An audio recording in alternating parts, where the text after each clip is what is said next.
Bom dia, turma. Nós vamos gravar aqui uma aulinha, né? Vamos fazer um teste aqui gravando e escrevendo, que é a forma que eu sei, né? Sobre genética, né? Para as turmas do terceiro ano. Então a gente vai começar um conteúdo que é bastante cobrado em provas de vestibular, sobretudo uma das áreas da genética que é extremamente cobrada é a biotecnologia, né? Que é uma temática muito abordada, e hoje nós estamos vivendo um momento em que só se fala em biotecnologia, né? Os biólogos nunca estiveram tão na mídia, estiveram tão em evidência como agora, né? Nesse momento de pandemia, né? Para descobrir uma vacina. Então aí se envolve muita questão do biólogo, do biotecnologista, do bioquímico, do biomédico, tá? Para descobrir isso aí. Então a genética, junto com que tem um dos ramos que é a biotecnologia, ela é extremamente importante, muito cobrada nas provas do Enem, tá? Muito, mas muito mesmo. Todo ano tem uma questão de biotecnologia. Porque a biotecnologia ela é um ramo da biologia que trabalha com engenharia genética, né?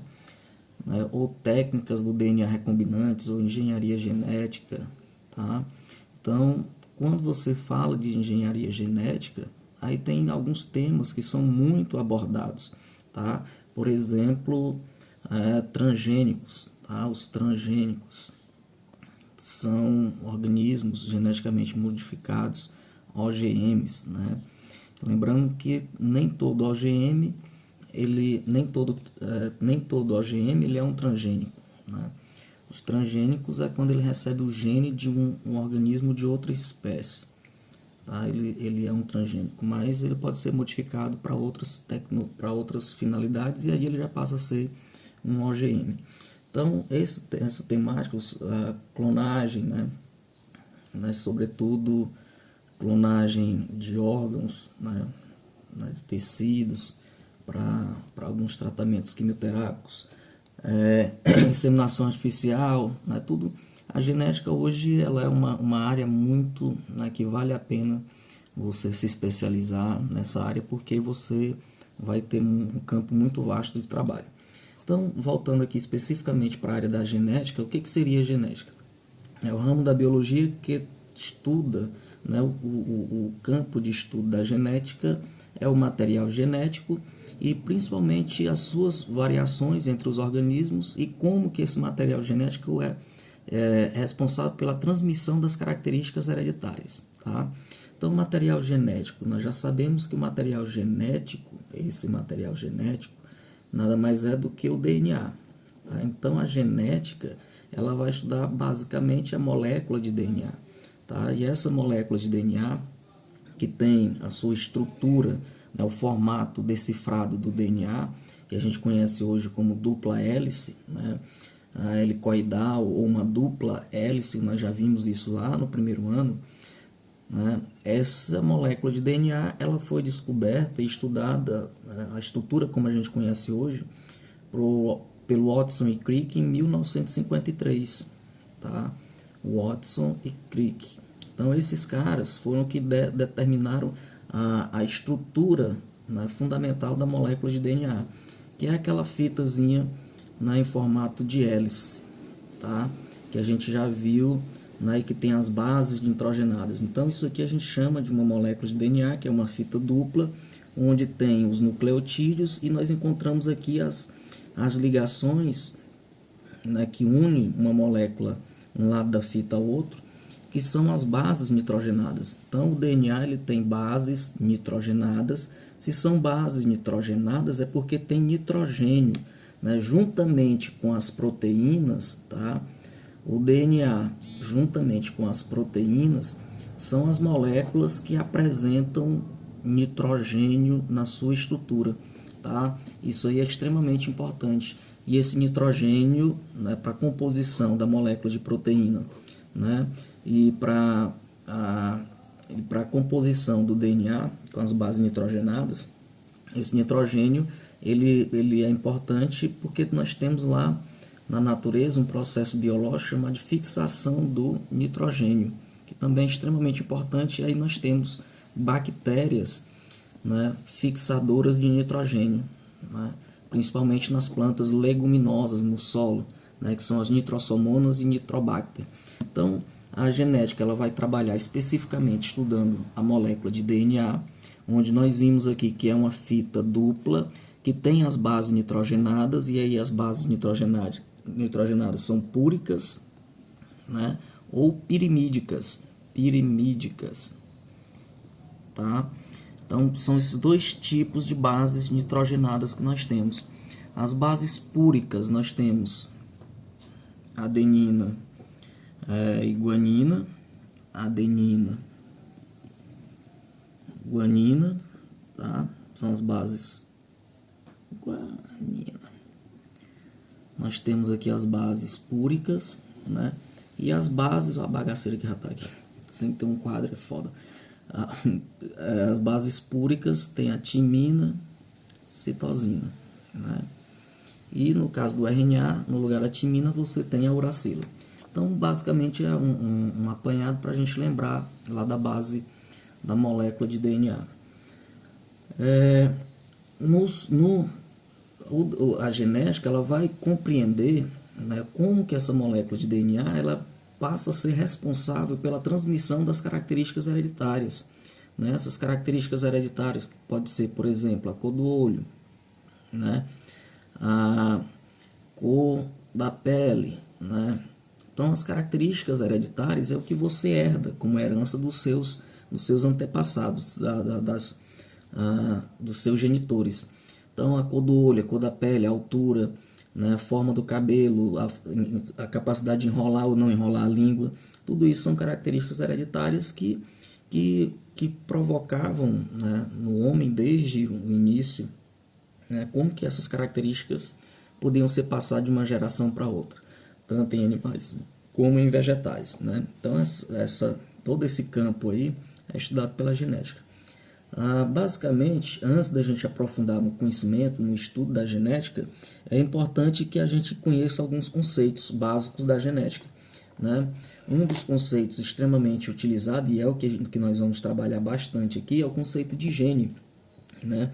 Que atualmente o conceito de gene, né, embora esteja vários campos como a genética, uma ciência teoricamente que vem avançando bastante, esse conceito ele tem algumas né, tende a ser modificado. Mas a gente pode considerar tradicionalmente como o conceito de gene um segmento, né, um pedacinho lá do DNA, segmento de DNA capaz, né, que é capaz de codificar o que tem, né, codificar uma proteína, tá? Então, a informação básica que tem no segmento do DNA, se eu pegar aqui minha fitinha linda de DNA, fizer um corte, né, essa sequência de bases que eu vou ter aqui, adenina se liga com timina, guanina, citosina, essa sequência de bases que eu vou ter aqui, eu posso chamar de gene, e essa sequência tem a informação necessária para produzir uma molécula de proteína, tá certo? E aí onde está a controvérsia, professor? É porque nós temos alguns genes, né, alguns genes que não codificam nenhuma proteína, mas que são importantes no organismo, né? Nós temos partes do DNA que não codificam, né? Que a gente chama, tem os introns e os exons, são segmentos de DNA que antigamente eram chamados de DNA lixo, mas que eles têm importância em outras funções no organismo. Então, o gene, a gente ainda pode considerar esse conceito como um segmento de DNA capaz de codificar uma molécula de proteína, e que esse gene, no DNA, na molécula de DNA, ele fica localizado, né, o local onde você encontra um gene, né, a gente chama de locus, tá? Então, o locus é o local onde você encontra determinado gene. Então, um gene que aqui na genética a gente vai representar os genes por letras, né? Eu posso dizer que o locus de um determinado gene está localizado no locus, né? Quer dizer que é o local onde você encontra o determinado gene no DNA. Então, o locus é o local onde se encontra o gene na molécula de DNA, tá?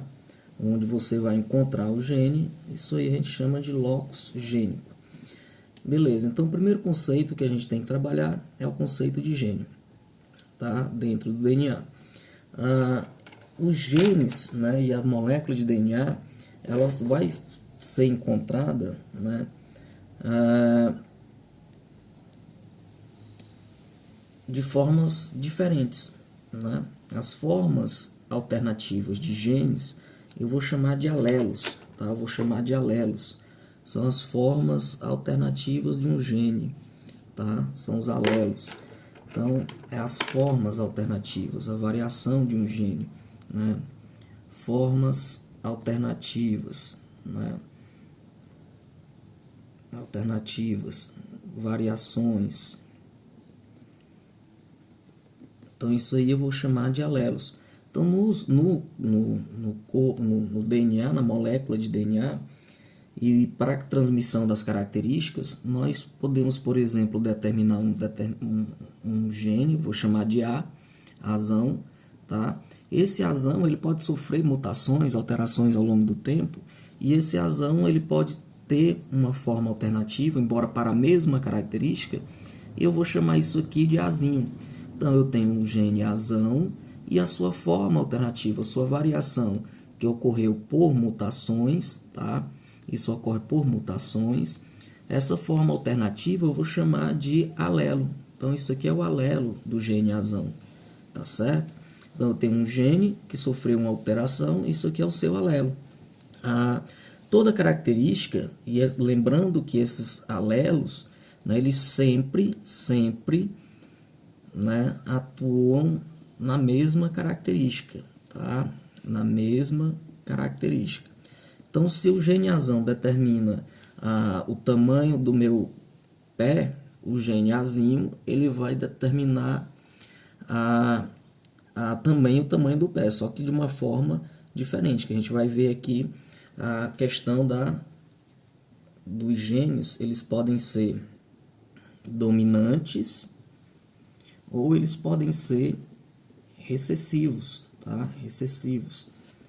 Então, genes podem ser dominantes ou recessivos. Um gene dominante é aquele que sempre vai manifestar a sua característica, tá? Já um gene recessivo, ele não manifesta a sua característica, tá? Ou ele é uma forma mutante, então ele não manifesta a sua característica.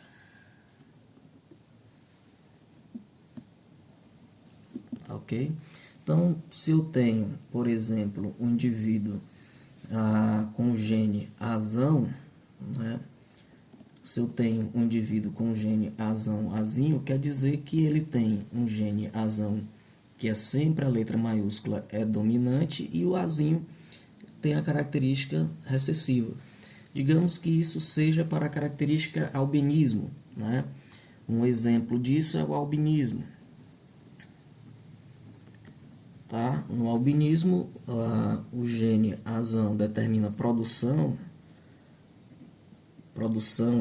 de proteína, né, que é a melanina, e o azinho ele não produz melanina, tá? Portanto, eu tenho o azão dominante produzindo, determinando a sua característica, e o azinho não produzindo. Um indivíduo que tem os dois, tem o azão e o azinho, obviamente, como o azão é dominante, ele vai ter uma certa quantidade de melanina e vai ter a cor da pele normal. Mas, embora se o indivíduo tiver as duas características, azinho, como nenhum produz melanina, esse indivíduo vai ser albino. Ou seja, ele não tem nenhum tipo de pigmento na pele e tem a pele clara sem pigmento algum. Então, você tem dois conceitos importantes, o conceito de dominante e o conceito de recessivo. E aí, mais à frente, a gente vai ver os conceitos de codominância, tá certo? Não tem uma bagunçazinha aí, dá um zoom aí. Vocês quiserem, vou dar um tempozinho para tirar um print. Você tira um printzinho dessa bagunça, depois ouve novamente e vê aí os rabiscos aí. Eu vou me adaptando aqui com essa metodologia e vou aprender a organizar mais esse negócio aqui. Então, beleza, vou só encerrar esse aqui, né? Já deu os 15 minutos. Eu vou encerrar esse, em seguida já começo outro vídeo, tá certo? Com os outros conceitos.